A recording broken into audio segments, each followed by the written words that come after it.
research, which is in the house.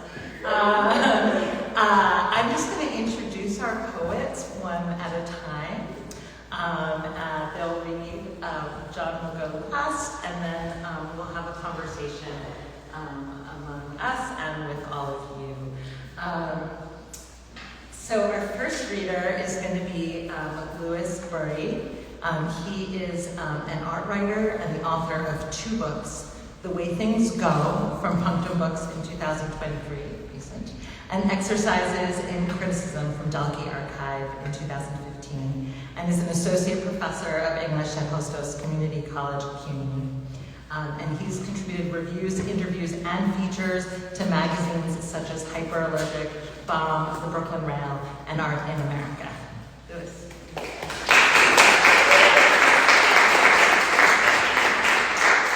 Hi.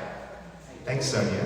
Thanks, Miranda. Thanks for having us here. And thanks to you all for being here indoors on a beautiful spring day. You're very committed to poetry. I'm going to read a chapter from the book that Sonya mentioned in my bio called The Way Things Go. I'll say very quickly about the book that it's written as a book-length Oulipian melting snowball. The Oulipo is a French writing group founded in 1960, still active today, that comes up with arbitrary constraints for generating literary texts. And so a melting snowball is a short poem in which each subsequent word is like the shape of an inverted triangle. Each subsequent word decreases in length by 1 letter. And so I'm doing that across this whole book. Each chapter decreases in length by 1 sentence. So the first chapter is 71 sentences long, which is the life expectancy of a white US male born in 1981, the year that I was born. And then they go down. 70 sentences is the next chapter, 69, 68, until you get to 1. So the really nice thing about working in this form that I half invented or adapted is the book got a lot easier to write as it got closer and closer to the end. And also, internet attention spans being when they are, it gets a lot easier to read as well. So I'm going to read chapter 63, which is a series of letters, short letters, addressed to the climate as an abstract entity. And the only other thing maybe I should add is the footer on each page of the book is a headline from The Guardian, the British newspaper's climate email digest. So the experience, whether or not the content on the page is related to that, that's the thing. I won't read the footers as I'm reading this chapter. October 23rd, 2017. Dear Climate, in the middle of the artist's book, published in conjunction with her gnomic Queen's Museum exhibition, The Wandering Lake, 2009 to 2017, Patty Chang offers a stunning meditation on the role of art in the Anthropocene. Contemplating the practice of Japanese ama divers, who descend as much as 60 feet underwater without breathing equipment, Chang cites mid-century scientist Pierre de Jour on the 4 stages of underwater breathwork: the easygoing phase, the gasping point, the struggle phase, and the breaking point. According to de Jour, the struggle phase begins with involuntary gasps for air and ends, if the diver cannot get back above water in time, with loss of consciousness and shortly thereafter, death. Chang has long been aesthetically interested in situations of bodily discomfort and duress. De Jour's respiratory schema pinpoints the hard-to-measure moment before a trauma. In realms of endeavor beyond diving, Chang asks, what are the signs of a struggle phase? Her ecologically inflected answer: art making as a grieving of living as opposed to a fight against it. Is it a sign of acceptance or giving in? The proposition is literally and figuratively breathtaking. We like to believe that contemporary ecological art struggles to effect positive cultural and environmental change, but Chang entertains the possibility that such work actually struggles with its own fatalistic and disempowered sense of grief over the culture's impending demise. As a sometime professional poker player, I understand, at least in the intellectual abstract, the importance of accepting those aspects of fortune we can't control.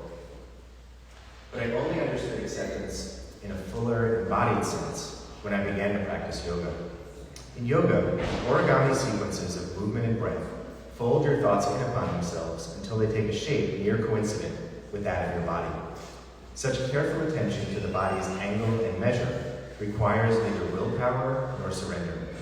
Instead, the practice facilitates a meditative state of focused distraction, a narrowing of concentration to the immediate physical moment that is the obverse side of illness and pain. Climate, dear abstraction, my species struggle to know you with greater immediacy is our way of preparing for traumas we realize are on the verge of arrival. Prepare, not in the sense of pre-planning for action, but in the sense of readying to cope. Letters like this one, artworks like Chang's, are the needles and yarn we bring to the oncologist's office for distraction. Their soft plaques spook and soothe as we await the dread prognosis. Climate, in the fabled past, artworks address themselves to a posterity understood as ongoing and exalted, even if uncertain. But today, the human present understands its anxious tumble as the species' death rattle. Focusing our attention on the pain here at its onset helps us grieve a future incapable of grieving for us. Artfully yours, Lou. October 27, 2017. Dear Climate, each of the half-dozen meditations in the Dear Climate Artistic Collective's eponymous multimedia project focus the listener's attention with introductory and concluding chimes. Like the vibratory yogic mantra, Om, the sonorous chimes, lasting 10 seconds each, demarcate the beginning and end of a period of heightened receptivity. The scripts, recited with hypnotic equanimity by the alternating voices of a man and woman, also have a meditative bent. May all beings be happy and free, begins LaGuardia, as the sound of an airplane taking off whirs in the background. May all beings be protected from outer and inner harm. The collective currently consists of Oliver Kellhammer, Marina Zerko, and Una Chowdhury. Fritz Ertl is a founding member. Their work, which also includes visual and written components in the form of posters and letters, moves beyond quietistic plea by virtue of its knowing humor. LaGuardia, for instance, entreaties not simply for the stereotypical objects of ecological concern, may all earthworms be happy and free, but also for overlooked or underappreciated humans. May all coffee, bagel, magazine, and concession workers be happy and free.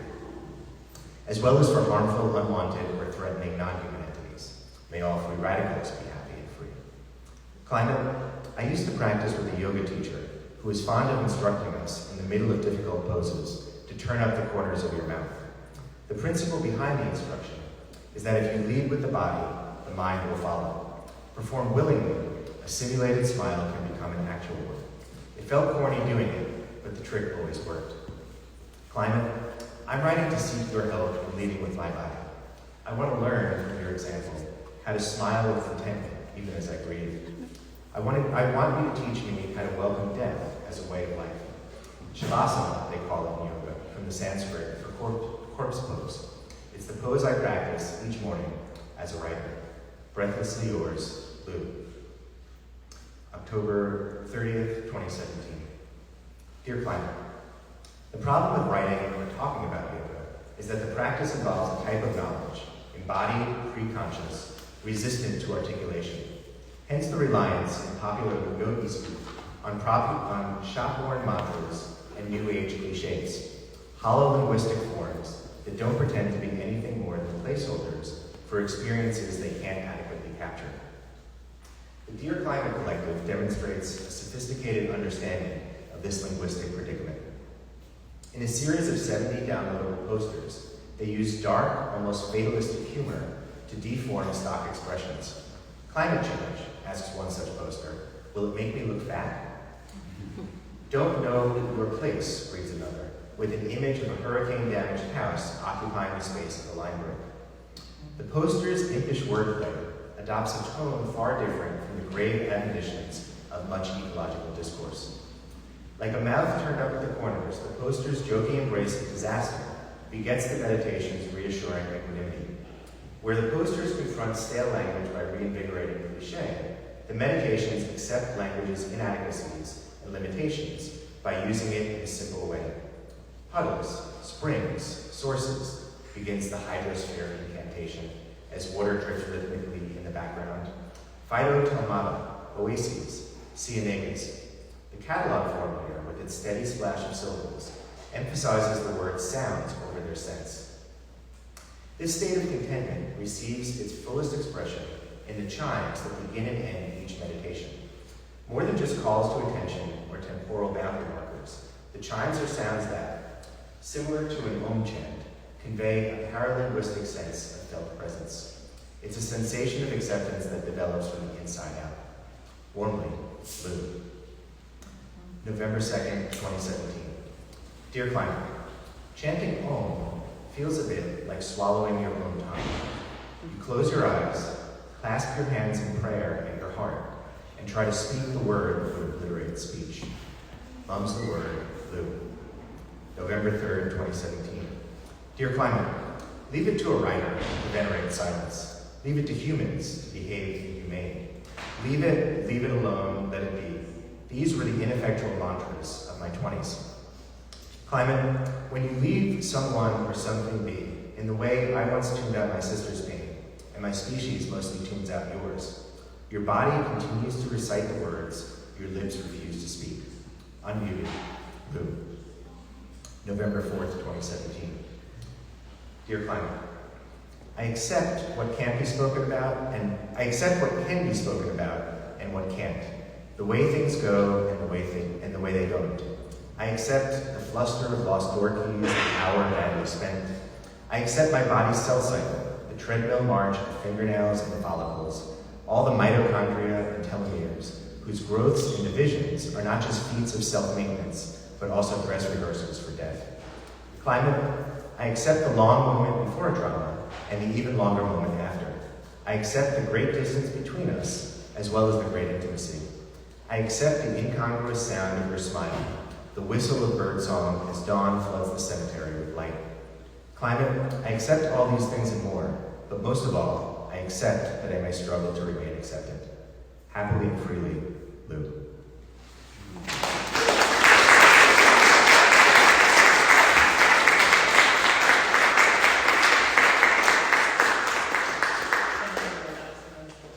I'm very excited to announce our next poet, Mariposa Fernández. She is a poet, scholar, activist, and a lecturer in the English department at Union College, where she teaches creative writing and literature courses, including most relevant for our purposes, of course, on climate and Black arts students. And she's an advisory member of the New York City Climate Justice Hub. She's the author, she's the author of Born Roxana, Poems on Identity, Survival, Love, and Freedom. Mariposa has been a recipient of multiple awards and fellowships, including a Climate Justice Faculty Fellowship and the CUNY Adjunct Incubator Award, both from CUNY, and is also the inaugural Letras Boricua Mellon Fellow, and has also received the City Artist Award from the New York City Department of Cultural Affairs. So please welcome her.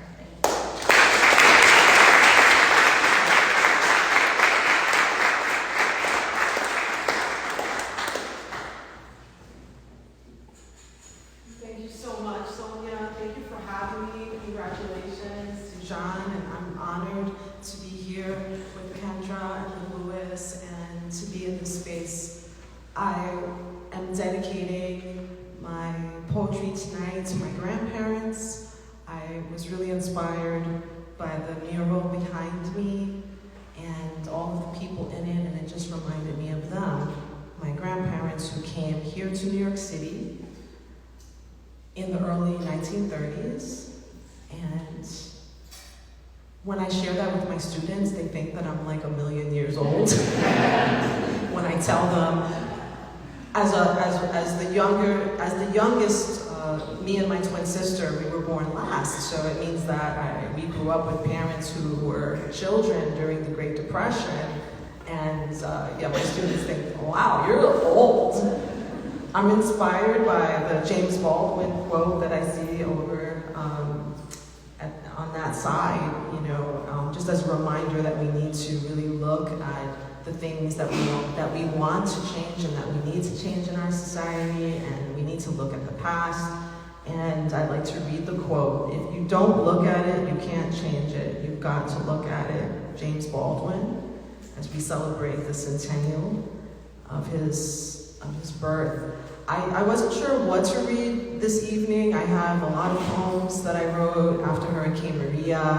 I have poems that I wrote during the time that we were fighting to get the US Navy to stop bombing Vieques, Puerto Rico, and this year commemorates the 21st anniversary of the Navy officially leaving. However, they have not cleaned up the mess that they left behind, and Vieques still suffers from a disproportionate number of people that are dying from cancer. But I want to recite a poem that is about displacement. And my grandparents survived Hurricane San Felipe in Puerto Rico in 1928, and were part of a generation that came prior to the generation of Puerto Ricans that arrived in New York Harbor on a ship that was called the SS Marine Tiger, and it was used during World War II as a US naval warship, and after World War II, it was used as a major transport for Puerto Ricans.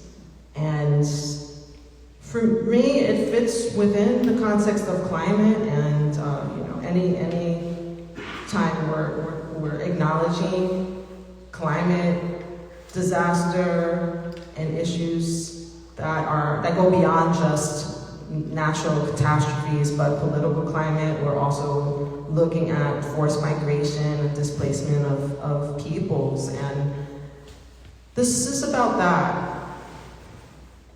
I write in my first language, which is Spanglish. And this incorporates a song by a Cuban composer. His name was Panchito Risset, and it inspired the poem. This is for Dio, te quiero mucho, for telling me the story. I hear the song again and again in my mind, haunting, sad, like the cold winds of change blowing, reminding me that we are in the dead of winter, the ground frozen, our past buried. But I'd hear the song and it would remind me to write the poem which I kept forgetting to write. The poem I knew I must write before the spirit of song escaped my memory. Before I forget its melancholy story, I hear the song again and again haunting me, reminding me of the past, buried deep within the ice-cold earth, but living. Like the seed lives to birth itself in the spring, like the caterpillar lives in the cocoon to one day manifest glorious butterfly wings. But it is deep pain that I feel as Dio sings, of a cold story deep-seated in shame, alive in the vital mind of el viejito negrito, each chord coded in pain. Maritaya, Maritaya, mis hermanos me llaman así. The dark story of the many thousands who came. Me ven pobre, looking for dreams but finding misery. Me ven triste. They were told they would find streets of gold but found only the cold and poverty. Y toditos se ríen de mí, looking for sense of brotherhood and home, but instead they were greeted by the cruel laughter of los que llevan muchos años aquí. Y toditos se ríen de mí, looking for sense of brotherhood, but finding cold stares on barrio corners where they stood, having already made the frightening trip from the waterfront downtown, up from the harbor, up from Puerto Rico, to cold Nueva York streets they came. They came every 14 days, Theo said, like cattle they came. All year round they came, and in winter they wore nothing but worn guayaberas, thin shawls, Panama hats, and white shoes. They came young and old like lost flocks of birds to shiver in the cold on cold barrio corners where the children of the unfeeling Puerto Ricans, the assimilated, the established, threw rocks and called them names. Jibaro, Maritaya, oye, Maritaya. The tears of the tigers are now frozen like their bones in St. Raymond Cemetery in the Bronx or Calvary in Queens, where graves were offered cheap to the lost children of La Isla Borinquen. The tears of the tigers still fall like the lost falling aguaceros of lost dreams, like the lost story of our forced, tragic exodus, lost like their names, lost to amnesia, the amnesia of shame. Maritaya, Maritaya, mis hermanos me llaman así. Me ven pobre, me ven triste, y toditos se ríen de mí. No me importa que me llaman así. Puerto Rico no tiene bandera. Ay, bendito, ¿qué será de mí? Puerto Rico no tiene bandera. Ay, Borinquen, ¿qué será de ti? Ay, Borinquen, ¿qué será de ti? Ay, Borinquen, ¿qué será de ti? Ay, Borinquen, mi Borinquen, ¿qué será de ti? Thank you.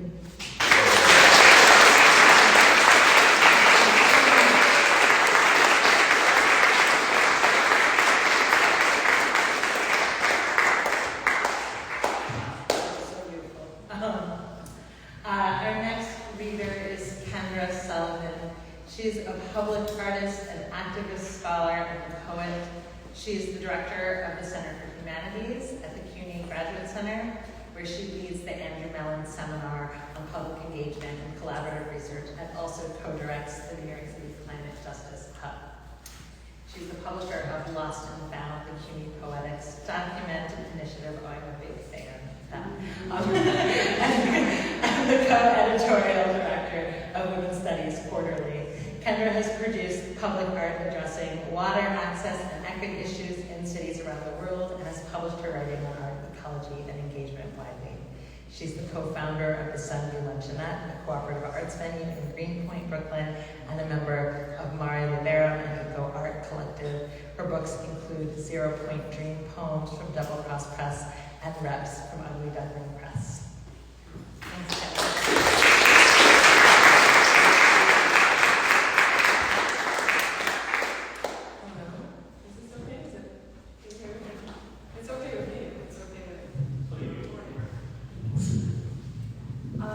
Wow, amazing, Mariposa, and amazing Lou. I've never heard that, but I think I was in the exhibit where Dear Climate did. Was it the exhibit at EFA Project Space where they did like the surround, the meditation surround with the ocean? Don't know. A little bit of slippage here. Nobody quote me. Quote Lou, not me.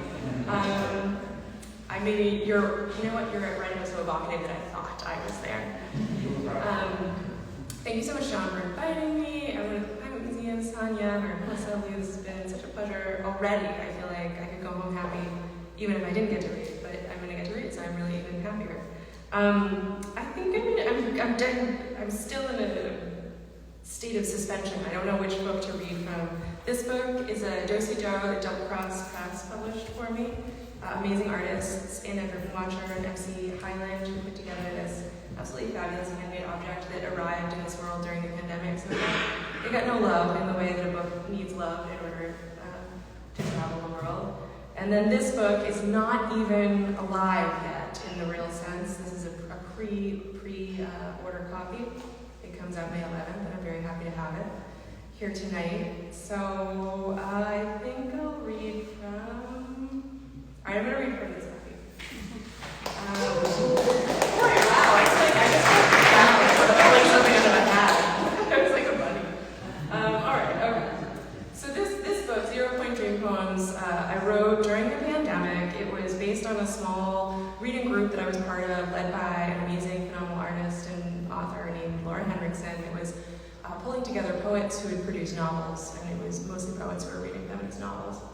And so every poem in this book is quite long and a little bit zany, and it is a chronicling of the process of sort of accruing dreams over the course of a short period of time while I engaged with these particular children before I went to bed. So it was like a little bit about how the body-mind gestates or metabolizes a book while you're sleeping. And this particular poem is the last, the concluding poem in the series, and I was reading The Turquoise Ledge by Leslie Marmon Silko, who I encourage everyone to go home and read tonight after you read John's book. So, all right, here we go. After hours, the public pool is still filled with the sounds of open swim. Swallowed by the sounds of water swallowing the sounds of open swim, echoic in an ultra-chlorinated Olympic indoor lap pool. After hours, water is always listening, drinking it in. Now the happy, relaxed, ambient screams of people living it up in the present is in the past now. The slick, wet souls in their latex skins and their merry squeals are gone now. Down the water's wall-less volume, sleek as fat seal pups in their ragged jackets, nursing under spring ice schemes. Ice-dependent is the way humans describe creatures who depend on ice. Received by the quiet water, like a sip of water, is received by a thirsty body, bent over the water fountain's silver basin. The thirsty boy, that thirsty boy there at the bubbler, who gave birth to me, is more or less a leaking bag of salt water, a motile castle that microbiota and nucleotides call home, a slip of sea inside a coastline of skin and hinge-jointed appendages, a refillable water balloon topping up at the Lodic tap before erupting with laughter. My friend, water, water from the friendly tap. Water, my friend, our friendship is codified as a commodity by economists. Our friendship is called a human right by the United Nations, a common resource in the UK, a public good in the US, a utility in NYC. Our friendship is unfiltered. It's alive with shrimp-like larval copepods. It isn't even kosher, not exactly. My friend, my life is dependent on your friendliness toward me. My friend, your life is dependent on my species remembering to treat its friends better than a liquid acid or a universal solvent. At sea level, my city's water supply is gravity dependent. My city's water supply is theft dependent. Upstate eminent domain allowed the city downstate to claim water as a commons it controlled. My glass is half full because whole towns have drowned. 3 fish in a tree, how can that be allowed? Water, your total volume on Earth is constant, but your state is constant change. I hurt you bad, as the boys say in the death scenes in the war movies, on the big screens I saw with my dad in my childhood. If not I exactly, someone so like I and so unlike I, that I apologize for someone I am only a part of, but not apart from, someone or ones, a public sense of human species. We have hurt us all so bad. You endure your death as best you can because we are good friends, and I am sorry. When my friend reflects light, my friend multiplies light. When my light reflects my friend, light multiplies blue. Unlike mirrors, water has surface and depth. Unlike mirrors, water allows onlookers to cross over and sometimes reverse the chemical processes of death. Like the sodium polyacrylate in a disposable diaper. You can tell I was nursing an infant at this time. In a disposable diaper, absorbs urine, turning urine into semi-solid gel. So water absorbs darkness, turning darkness into a slimy textured mass. Water's job is acknowledged by the living, if at all, as the absence of thirst. Now it's summer again, and I forget my finitude for a minute because I'm wet. I leap from the dock, and in my mind's eye, I see the space oddity of my body from the perspective of the lake, whose surface I'm about to break. My friend, how strange it must be for whole beings to pass into and out of your body at will, and for you to pass into and out of those bodies as well, to travel without interruption, without invitation, through rock and mouth, through root and cloud, through through mother to child, seaside or lakeside or poolside or slip and slide. The presence of absent-mindedness blossoms a brief season of separate bodies crashing their whole selves into one self on the other side of the living mirror. Water listens with its whole body to its total environment for the next wave of visitations. I whisper, what if water loves this as much as we do? Water's memory collects happiness on its surface like a convex meniscus. Water's memory collects sadness the same way, in excess of itself, a 3D surface. Thirst is the fourth dimension of water, a tesseract that reflects on the fact that people are mostly water once you look past the bone-dry hypersurface of the present. Thirst is how I call my friend, how I call out to my friend, how I know my friend is calling. Thirst is how water remembers why water loves people, what water loves best about even the worst people.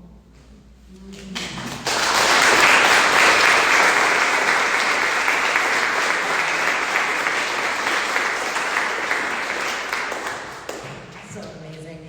And you may not know this, but there's a lot of fans of MC Highland in the house, so I think it's good to last but not least, the reason we're all here, we will hear from John Linstrom. He is the Mellon Foundation Postdoctoral Fellow in Climate Humanities and Social Justice here at the Climate Museum. And beginning this fall, he will be Assistant Professor of English at Centenary College of Louisiana. He earned his PhD in English from the Department of English at NYU and an MFA in Creative Writing and Environment from Iowa State University. I have to tell you that John is so modest, I had to really flesh out this bio, add sentences, and web research, anyway.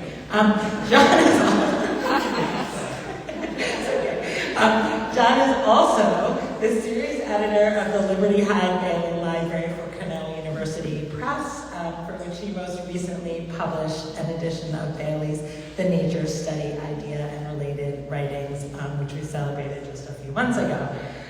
Most importantly for our purposes today, he is the author of To Leave for Our Own Country, out from Black Lawrence Press today.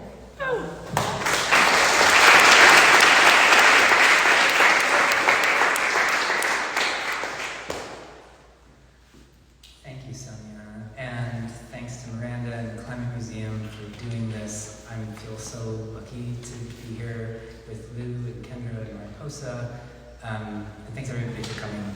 So, this book isn't all about climate. There's a lot of different themes that are woven throughout. But when I was going through and looking for poems to read today, I realized there were more poems about it than I thought. And so it's a thread that I'm going to lift up in the selections that I read. And the first one is a short one that I actually wrote, and this was apparently found on the internet by the sleuths at the Climate Museum just before they hired me for the postdoc. Long before I joined as a postdoc fellow, I encountered the Climate Museum in the wild, actually a couple times. And the first was their very first public art installation across the parks of the city called Climate Signals. So this is Climate Signals Sunset Park, after Justin Bryce Griglia's public art installation, Brooklyn. The traffic sign flashes pointillistic messages into the sloping night. Two boys speak softly in Spanish, sitting against the weighted base. It signals warnings. Climate change at work. Vota ecológicamente. Human agenda ahead. Clouds mirror a feeble urban glow in gray. Skyline, a distant centipede of luminescent scales, concealing mown grass, delayed autumn, soft murmurs. And the book is sort of divided into sections by place, different states that I've lived in over the course of my life. I grew up in a Rust Belt tourist town on the shores of Lake Michigan called South Haven. So the first section is set in and comments on that place. And this poem is one of those, and it's called Another Small Town Drowning. And this was kind of the first time that I was trying to better understand or inhabit the rural anger that I was hearing a lot about in the news and sort of knew from growing up there. South Beach parking lot. Another small town drowning. Rage captivates, sorrows bore. As winter storms the banded, woolly sky, seagulls huddle gravely on the shore. On radios drone the newsmen, rich and poor, to share a summons, raise a battle cry. Rage captivates, your sorrows bore. Papers fill the glove box, strew the floor. Diesel engines idle, time to bide. Seagulls huddle gravely on the shore, and drivers drag their cigarettes or snore. The dreamers know what radio amplifies, that rage will captivate, that sorrows bore. The child who dared the pier, the wave that tore, echo through the dune grass as a sigh, where seagulls huddle gray against the shore. The town returns each night in waves for more, dashboards lighting faces too far tried, knowing rage will captivate whom sorrows bore. The seagulls huddle gray against the shore.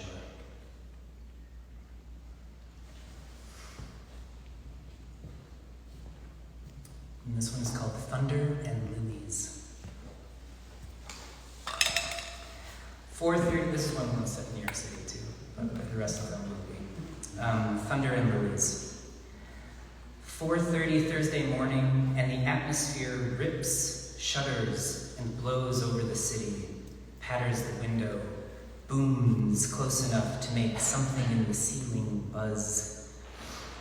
I think again of ancestors who immigrated from Ulster Jotlands, woods and speckled lakes, seeking better rootage to New Sweden, state of Iowa, land of sky and grass and tar paper shacks, nothing they knew to build a home with.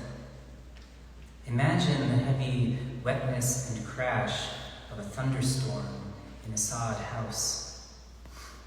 They took a new name, a cipher evoking a stream that flows through blue flax blossoms.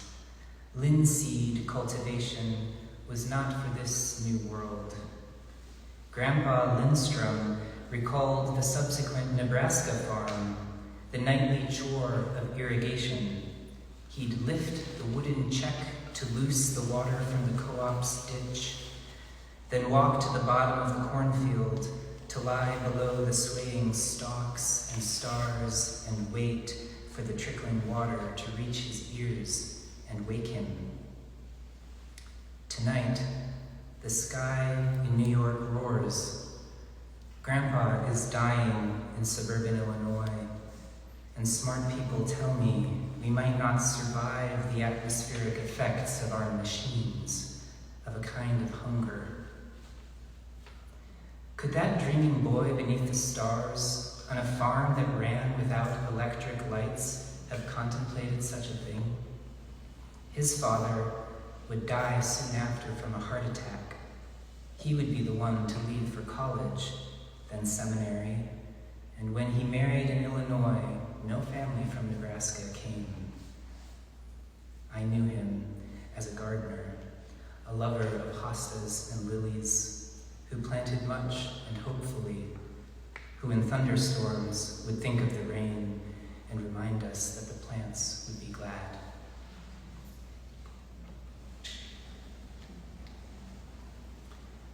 The day the machines came, we said, finally, here is some help and for cheap. Somewhere someone had dug the graves of a bygone age and turned up the muck to racket the tractor to life. We thirsted, had no money that day.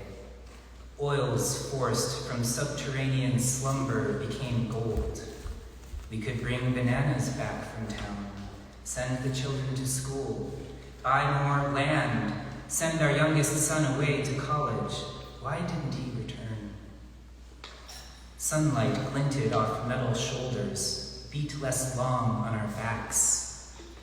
The earth smelled warm that day, felt still, soft, and inexhaustible, while the prophet asked, "Why do you spend your money for that which is not bread, your labor for that which does not satisfy?"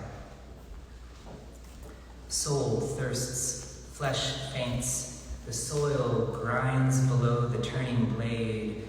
We eat of new cheap calories, energy dug from deep and irreplaceable.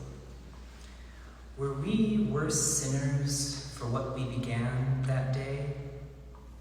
Later we thirsted, needed money, left the land to others and fewer. We sat down to eat and drink, and then rose up to play. Now someone somewhere exfoliates the earth to charge our little bricks. The metals and the heavy metals someone somewhere has ordered from the rock that hands have bled against, so we may sit to eat and play and bend above the little worlds that we've retreated to. When the screen goes black, what does it reflect? Here is help and cheap. Does this test provide a way out? We thirst, need money, dig new graves and leave the land to play.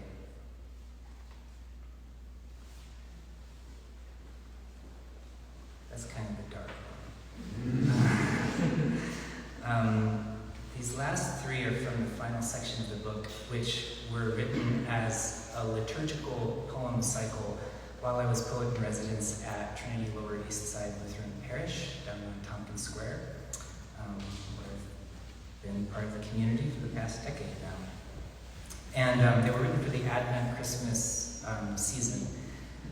And one of the best things about that particular year is it was the year that we were expecting our daughter, our first child. And so we were sort of in this Advent waiting period at the same time that we were waiting for our daughter. And that'll come into the next piece. But the first one is called After Ida. It's Hurricane Ida, which many of you will remember. After Ida. We were confused by the roar of the sea and the waves. You left the crowd at Jamaica Center. There was no room on the platform, no trains to the city. We stayed home from work and waited. What we did not know, between us and the nearest subway stop, a woman, 45, and a man, 22, that night had drowned by the roar of the very heavens come down. Street turned river, basement becomes seabed. Climate buried our neighbors. What we somewhat knew, out west, fire licked trees and leaped, spiring like fig leaves in spring. Yes, the distance may have felt like distance. Oh, teach the humble your way. We are weighed down. Still we wonder what it would mean to plant a branch, grow a tree, gather the rainwater, life or death. The weather lessens. A spider huddles under a leaf of grass, waits for the sun.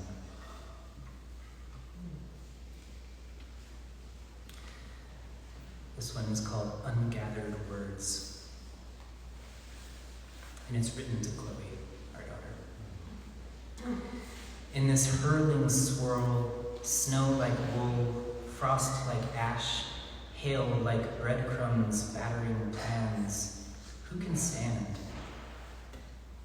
After dark, we begin to read to tiny unseen ears.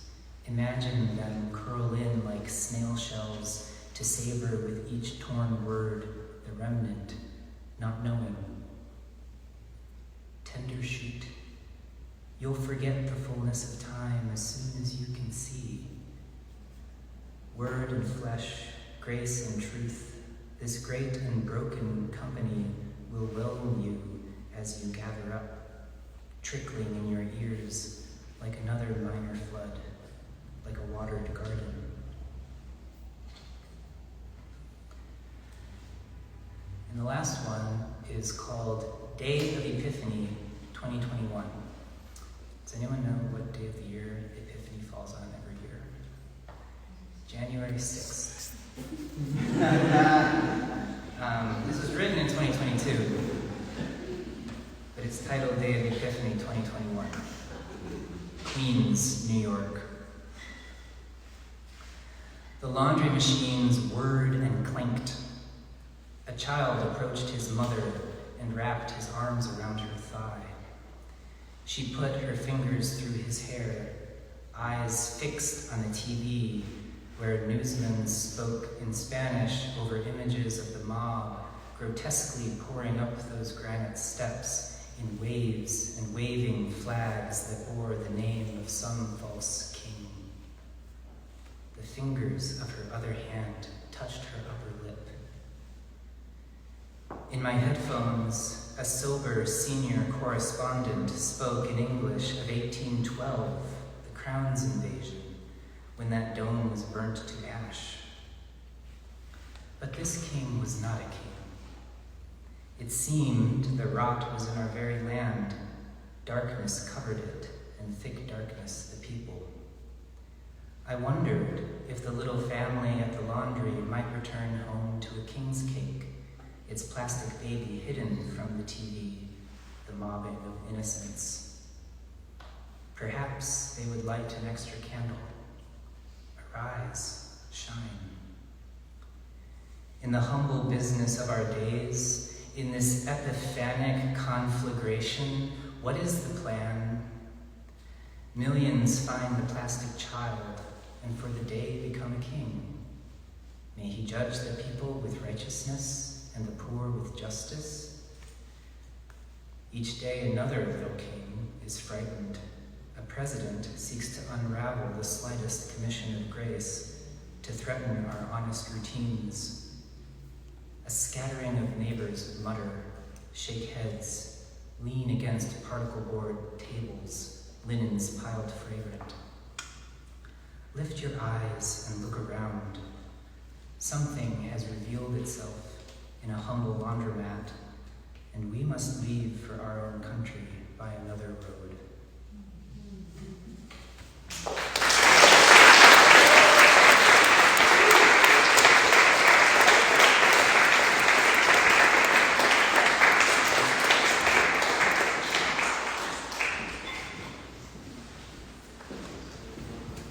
Feel free to grab a drink or a snack. We're going to set up the chairs for the dialogue for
Perfect.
started with the panel.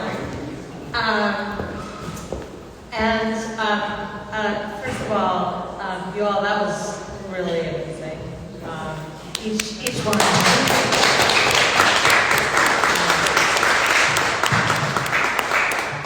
Just so beautifully rich, and I already feel like we're going to have a lot to talk about. I like always to begin moderating a panel by renouncing my duty. So I wanted you guys. Just kidding. So I wanted to start by asking, especially now that you've all been able to hear each other's work, if there is anything you want to ask of or observe of one another. If not, we can wait on it, but I thought maybe we can start there and then pick up and go. We'll talk amongst ourselves for a while and then we'll get it out. I just want to say that I did know the day of the Epiphany. And Dia de los Reyes. Yes. I loved your work. Congratulations. I look forward to teaching. Actually, all of them.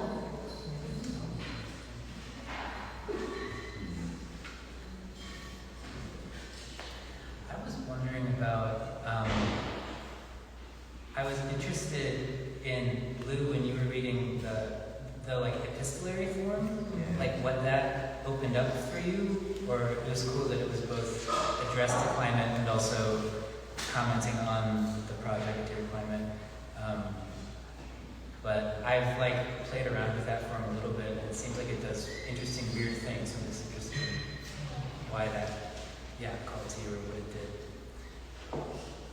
Yeah, I used letters in a few places in the books, the epistolary form, and it just kind of takes you, it's actually a trick for teaching freshman composition, so sorry if this brings back traumatic memories from your English 101 classes, but it just like enforcing you to have an addressee, it does something to what you think you're trying to do. And then I would just say for that particular addressee that I chose, which I chose because of the subject matter, it was weird to write to the climate, so I had to negotiate how I was addressing a non-tangible abstract entity. And maybe I could use that as a way to ask a question to you all, because I was thinking as I was hearing your readings that you all had very specific relationships to place, right? And that, which is fine, mine didn't. So, but thinking about it as an abstraction, if all of you wanted to say a word about what the specificity of place, the specificity of community or landscape or whatever you're responding to in a local space was doing in your own projects. John, do you want to talk about Michigan? I always want to talk about Michigan. Well, I don't know actually a very good way to answer this question. Other than it became, like I'm always interested in place as a way, like the specificities of place to like counterpose to something really abstract like the climate. Because it's so hard sometimes. I have found it difficult to like write about something so abstract and huge. And yet it has such like granular specific impacts, right? Like when Hurricane Ida hit, and it wasn't until afterwards that I was reading news reports and seeing like, oh god, some of these basement apartments were like close to our neighborhood, and then there was like a map on the New York Times and you could actually see exactly. So it makes it feel embodied for me. Also a convenient way to organize the poems in the book. Which is maybe a less profound answer, but I'll say it's always such a pleasure to find yourself or be able to locate yourself in someone's poems by the hints that they offer about the place that the poem is taking place in, or the age, at least, of the poem.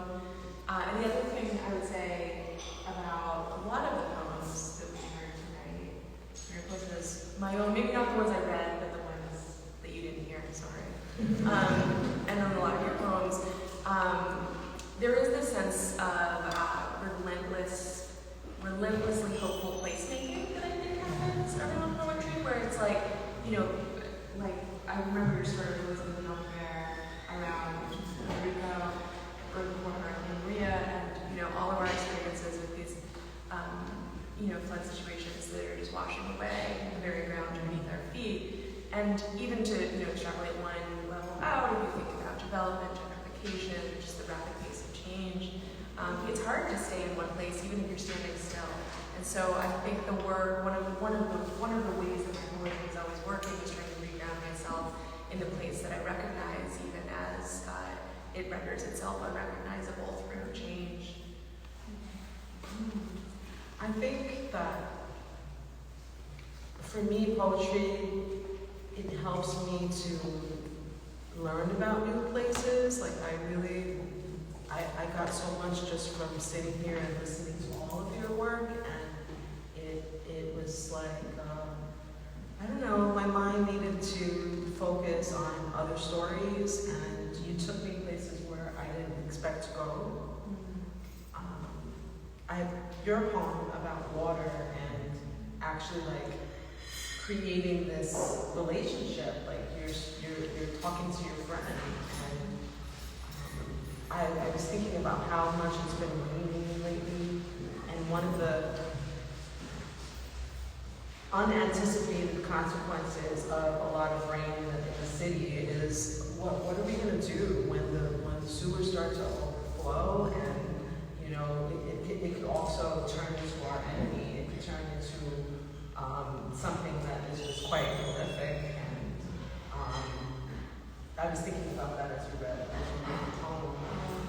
You know, but you evoked the story with Elizabeth Montgomery, so I just wanted to share with everyone that it was at a youth justice, a climate justice youth summit at the end of the summer of 2017, and Elizabeth Montgomery said to me, Mariposa, Puerto Rico's going to be underwater, the Caribbean's going to be underwater, we're all going to be underwater, and I walked away from that conversation thinking, she's really exaggerating, right? Like, and then literally a month later, I saw Puerto Rico completely underwater, and so it woke me up. Yeah, it definitely woke me up. I think that poetry has helped me to find solid ground in this terrain where we really are not sure where we're going to go or how we're going to be, but that's why we need the arts.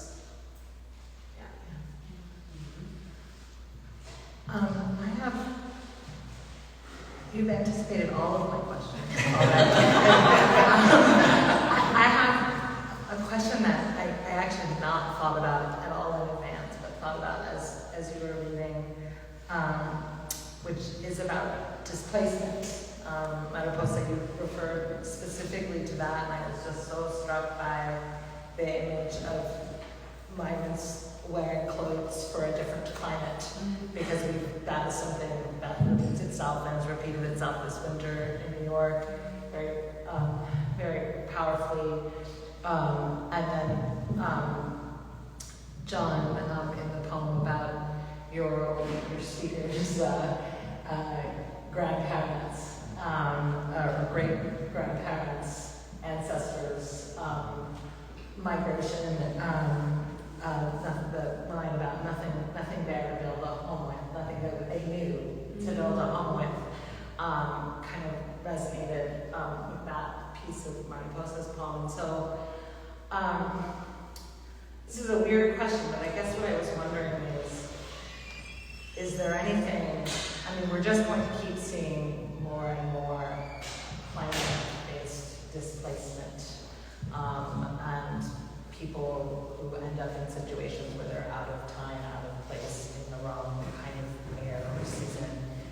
And I wonder if there's anything productive about our thinking for climate justice. Is there anything useful from potential statelessness or displacement? It's a very weird question because, of course, we're talking about dramatic situations, and I don't think in any way need to kind of gloss over that. But I wonder if there's anything useful to the way we can think about our planet differently when we start from displacement to this kind of place.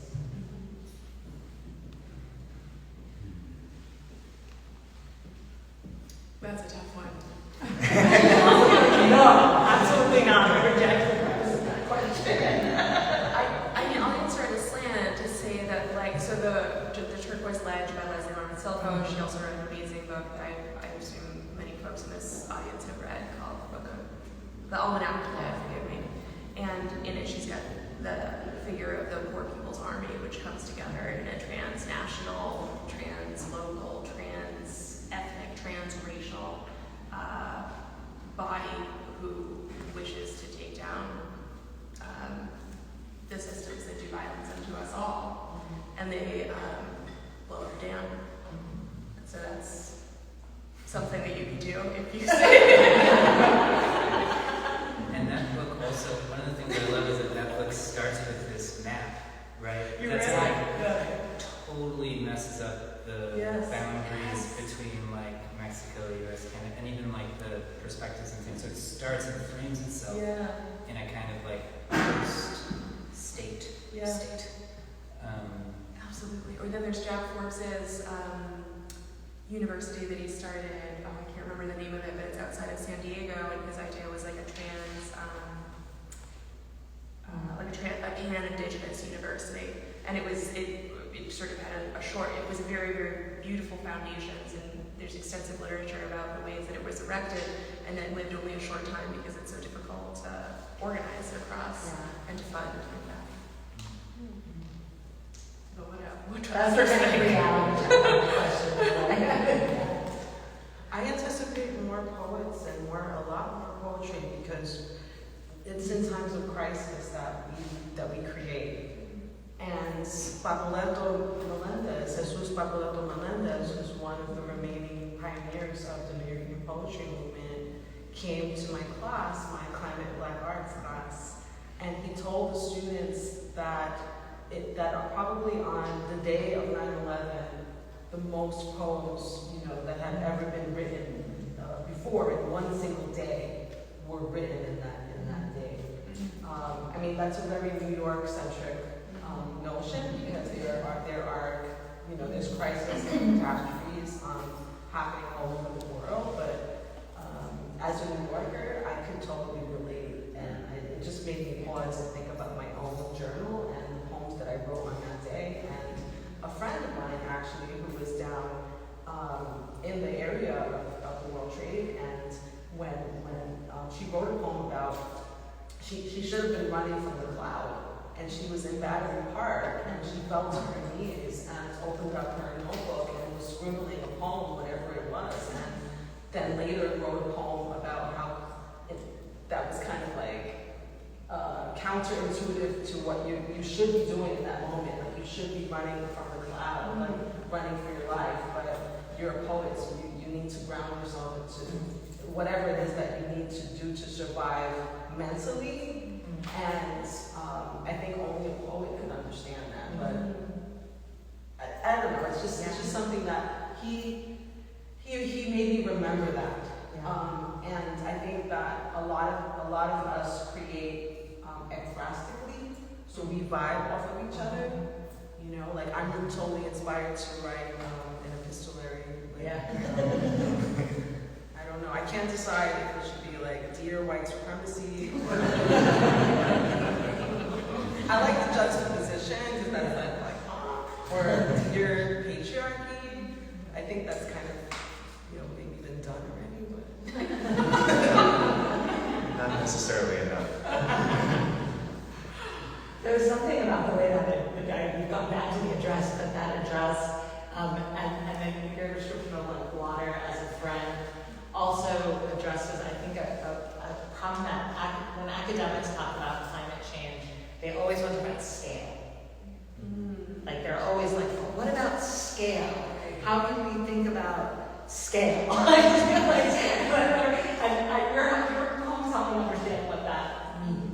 in some ways, because I felt, oh, you're taking this thing and making it intimate or small, and also we're seeing how hard that is to do in the poems. So a couple of things remind me. One of the things that I loved about your piece, Mariposa, is the way that place and history are like history is embedded in place, right? So something about that, the intimacy also allows for a scale through time that helps us maybe work through and like understand these movements and crises in a context, and gives us resources for that. And the fact that there's also this song that you described, Friend, performs it beautifully woven in, that's like one of those resources that carries through. That was really powerful for me. I think maybe I want to ask one more question, and then we can open it out. If that sounds okay, yeah. I guess I want to swerve from poetry, because you've already pretty beautifully made the case for it. So the genre of climate justice. And just ask you guys to talk about it as I was sort of reading your bios in advance and just getting a sense of the different things you do in the world. Talk a little bit about the other spaces and communities where you think there are kind of really important conversations and actions happening around climate justice, whether the Climate Hub or your work in this museum, John. Yeah. You want to start with it? No, but I will if you less talkative so far.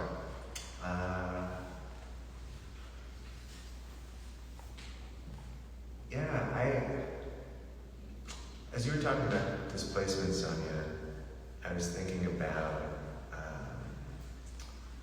how arts more generally can help with human not knowing or not understanding. Kind of like you were hinting at with the problem of scale. Like how do you, like the thing that definitely in my book and for better or for worse in my personal life that I've always had to grapple with is like having an intellectual understanding of something, but not like actually clocking or registering what that actually fucking means. And I feel like that's the conversations about climate are a lot like that in that way. And so the communities that I'm most involved with, and in like an arts adjacent way, are like artists, especially visual artists who make work about climate. And I think that that's so important because it can help you, it can help make it more real in a way that, but at the same time, I think there's like, I had a moment when I was reading, and I was like, oh shit, I'm saying this in the like about climate art and how effective it is, or it is, I'm saying this in the Climate Museum. And I think it's useful to keep in mind like where we're orienting art towards and what we wanted to do in an instrumental sense. And I think that's one of the great things that the museum does as well. So I don't pretend to have the answers, but I am really interested kind of as like a public journalist in people who are asking really smart and interesting questions. And that's where I gravitate towards.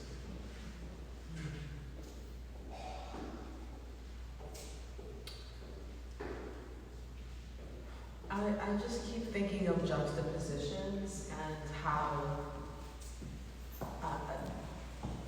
maybe I need to sit with the not knowing and not understanding, or with the confusion of it all,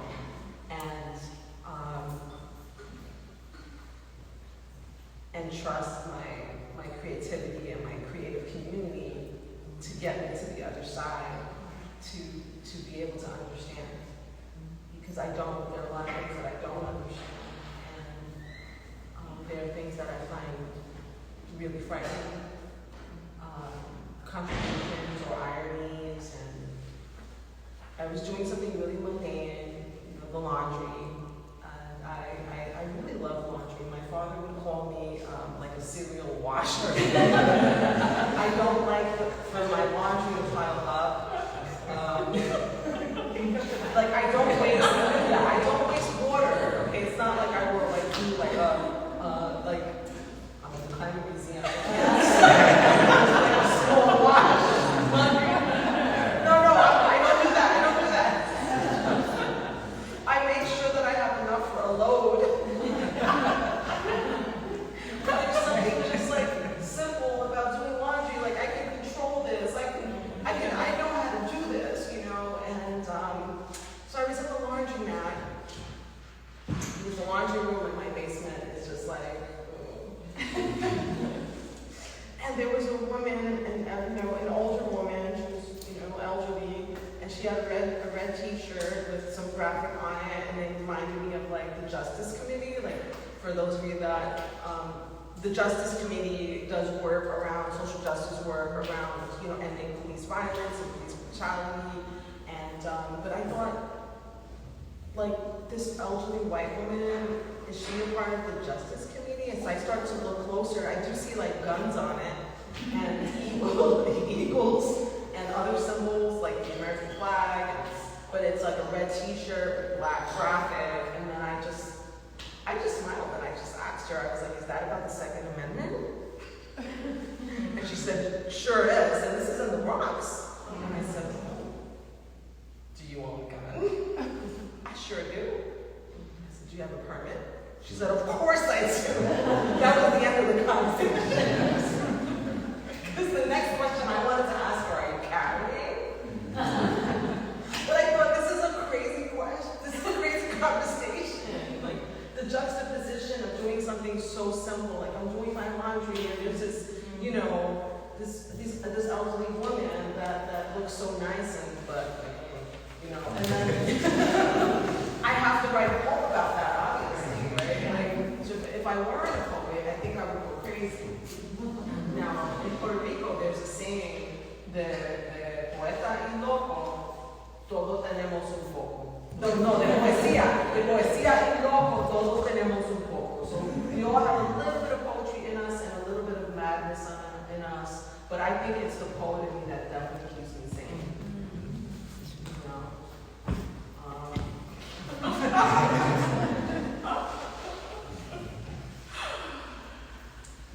No, I'm curious about what are you really at in that?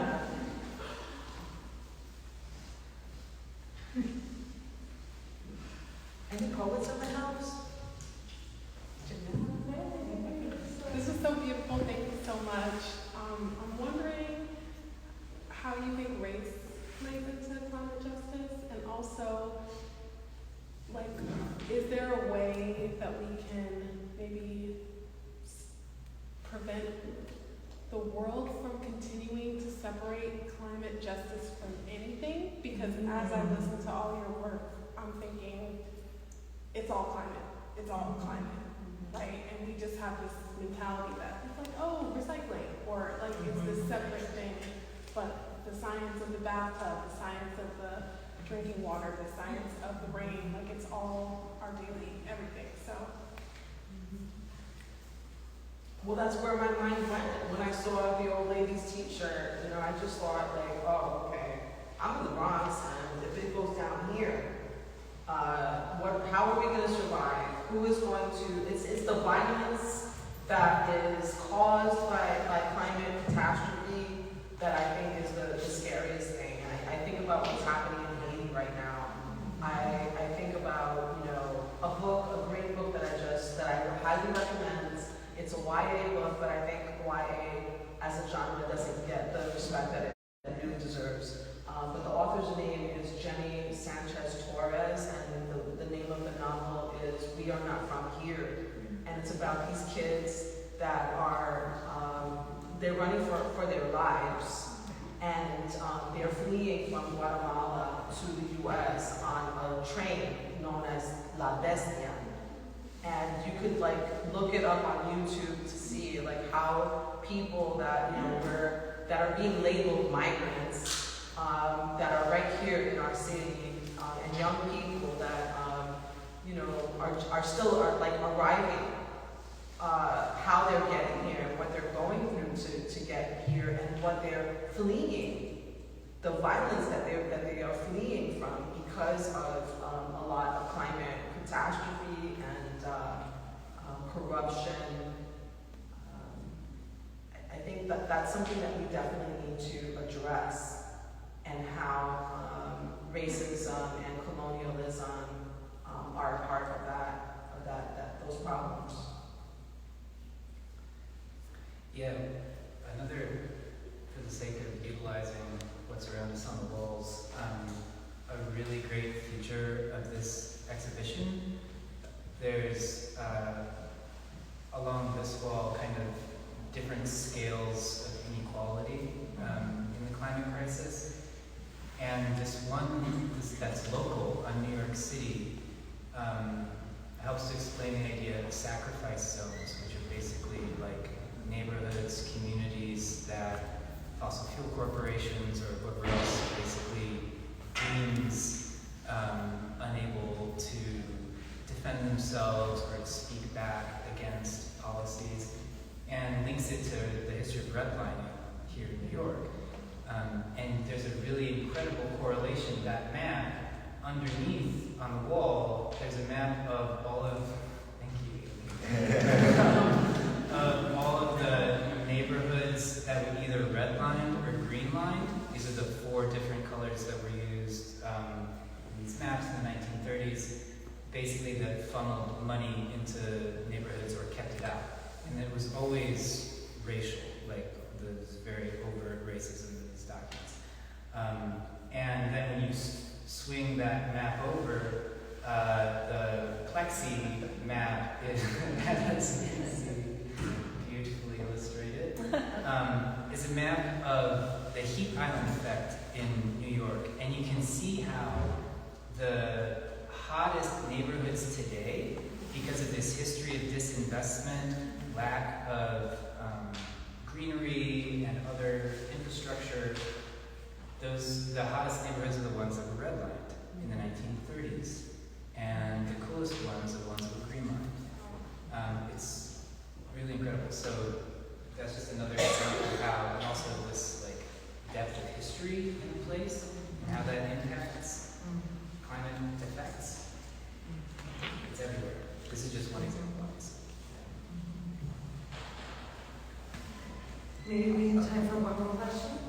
Oh, sorry. Well, I was just going to, I'll add quickly that I think there's not as many prominent public discourses about whiteness, right? It's not something that many white people are comfortable with, right? But I think that for those people that wouldn't be comfortable talking about it, there's an inherent association of whiteness and safety, right? Like the like protected, better neighborhoods. And I think as several of us have pointed out today, as climate disasters encroach and you realize there's no inherently or fundamentally safe place. I mean, there never was, right? But I think that's why so many people find discourses of climate and race such a threat, because it forces them to confront something that they didn't have to confront previously, but they being, people who are white identified. Yeah, when you live in the green neighborhood, you don't have to think about it. Yeah.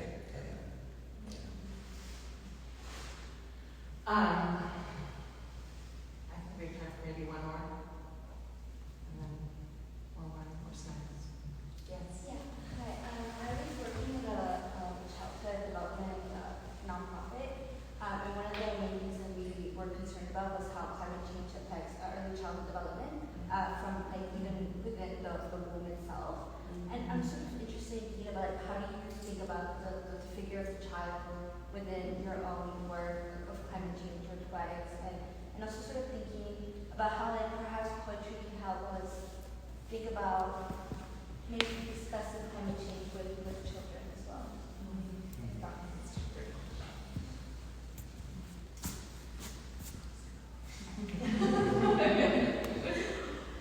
projects. I really love talking about this project that I did, and it was called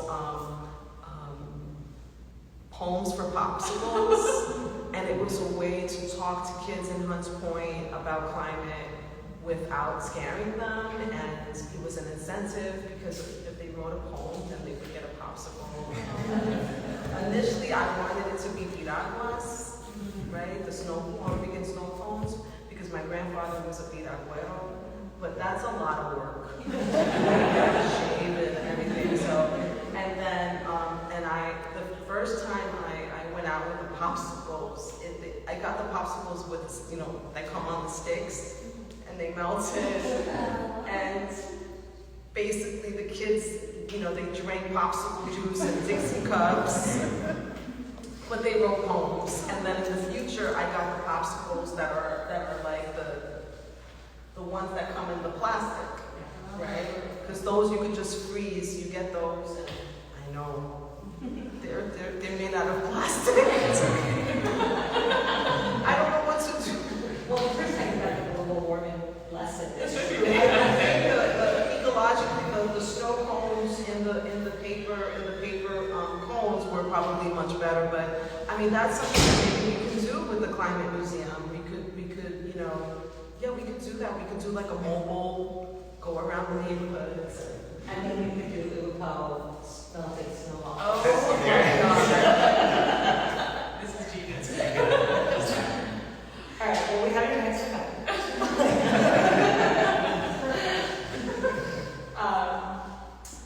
John, you want the last word? The thought that I had related to that question specifically was just that when, you know, I think poets and writers and people who read poetry and literature think a lot about narratives and symbols and metaphors. And one symbol that's really toxic, I think, is, or a trope that's really toxic, is that of sort of, I have so much faith in the kids, you know, the young